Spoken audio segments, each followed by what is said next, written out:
svim ljubiteljima voćarstva.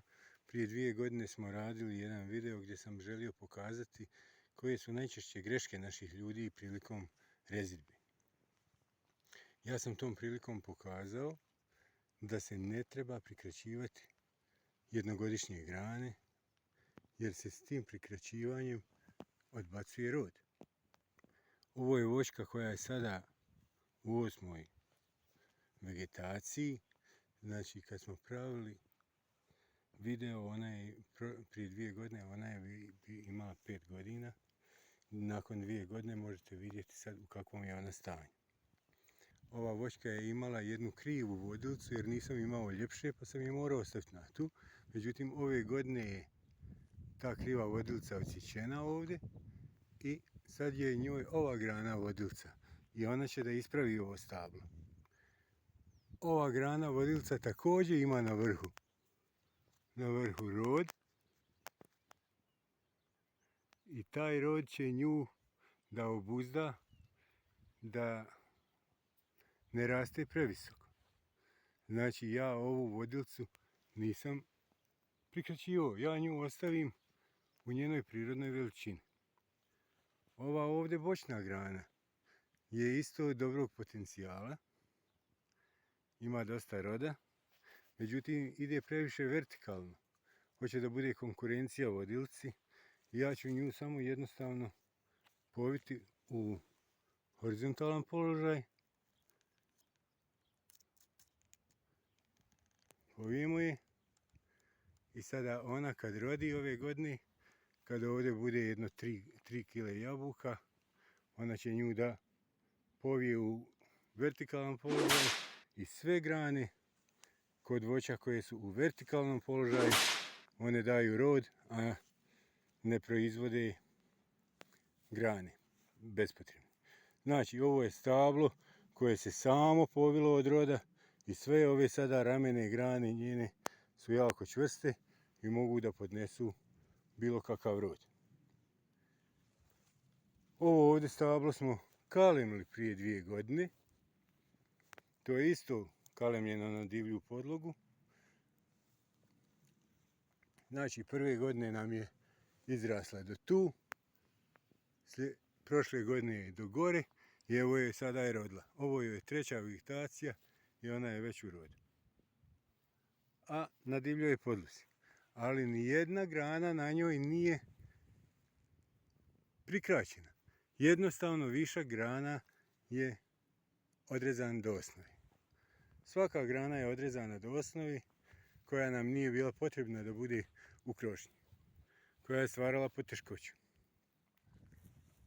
Ovo je stablo također u 7. godini, ono se nalazi u punom rodu, kalemljeno također na divlju podlogu. Evo mjesta kalemljenja ovdje.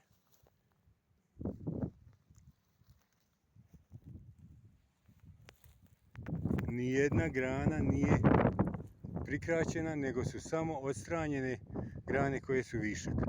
Ova nam voćka također ima jednu krivu vodilicu koja ide ukoso i ja ove godine sam ostavio ovu, do godine ćemo ovu vodilicu ovdje prikratiti, odbaciti, a ova će ravna ići kao njena buduća vodilica.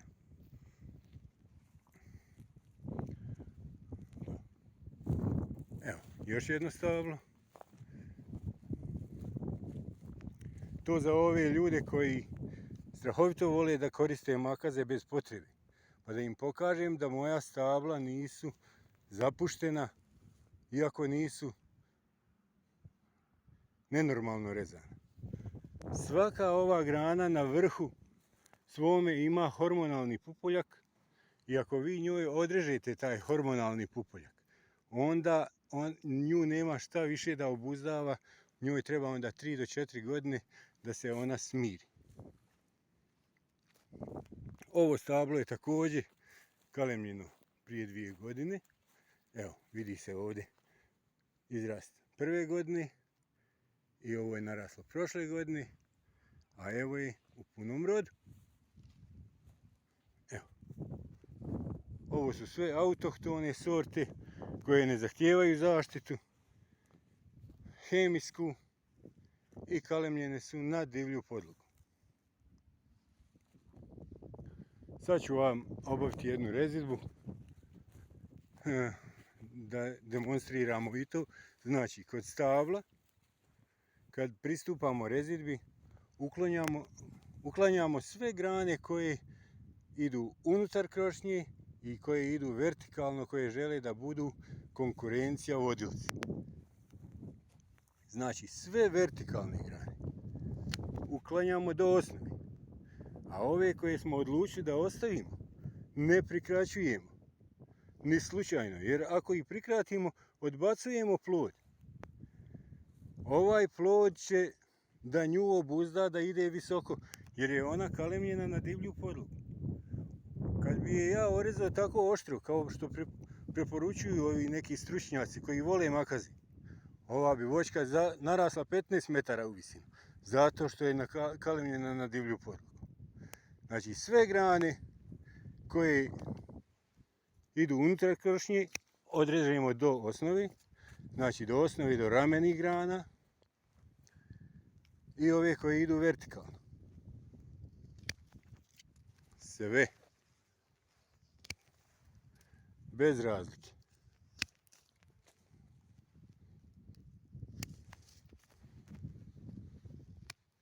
Ostavimo samo ove horizontalne koje su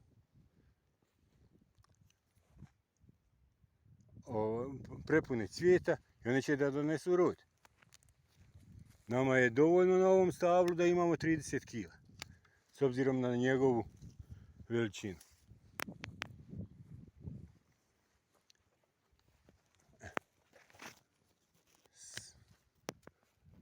Ovdje na vrhu vodilca ne smije ni slučajno da ima konkurenciju. Znači, jedna može samo da upravlja, a druge dvije ćemo da ukinemo.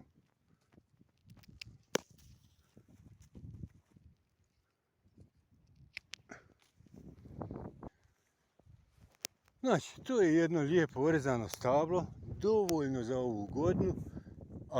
Evo ovdje imamo, vidite, ovdje se račivaju dvije, jednu ćemo otkinuti, jednu ćemo ostaviti. Znači, makaze su nam uvijek pri ruci i nikad nije kasno odrezati. Samo molim vas, ne režite, ne prikraćujte,